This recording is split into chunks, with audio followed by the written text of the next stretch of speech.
బల్లలో చెయ్యేసి అంత అర్హత కూడా నాకు రావట్లేదయ్యా.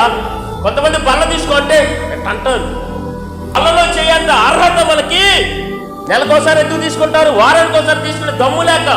ఆ కాలంలో అపోస్తులు రోజు తీసుకున్నారండి, ప్రతిరోజు బల్లలో పాల్గొన్నారు.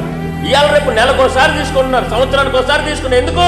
ఆయన శరీరాన్ని ముట్టుకోవాలంటే ధైర్యము కావాలా, అది లోనకు వెళ్ళాలంటే పరిశుద్ధము కలిగిన జీవితము కావాలా, పట్టుకోవడానికి అర్హత కావాలా. హల్లెలూయా.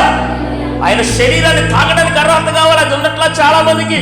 అడుగుడి నీకేమందంటే, నేను సరిగా నిలబడలేకపోతున్నా, నా యొక్క ప్రతి స్థితి కూడా సరిగా లేదయ్యా, నాలోకి నువ్వు వచ్చి నన్ను సరిచేయము తండ్రి. అడుగుడి నీకేమని దేవుడు గారు చదవండి ఒకసారి. లూకా సువార్త 11:13 తన్ను ఎందరైతే అడుగుతారో, పరిశుద్ధాత్మ దేవుడిని అడుగుతారో, వాళ్ళందరికీ నిశ్చయముగా దేవుడు అనుగ్రహిస్తాడు. స్తోత్రం కలుగును గాక.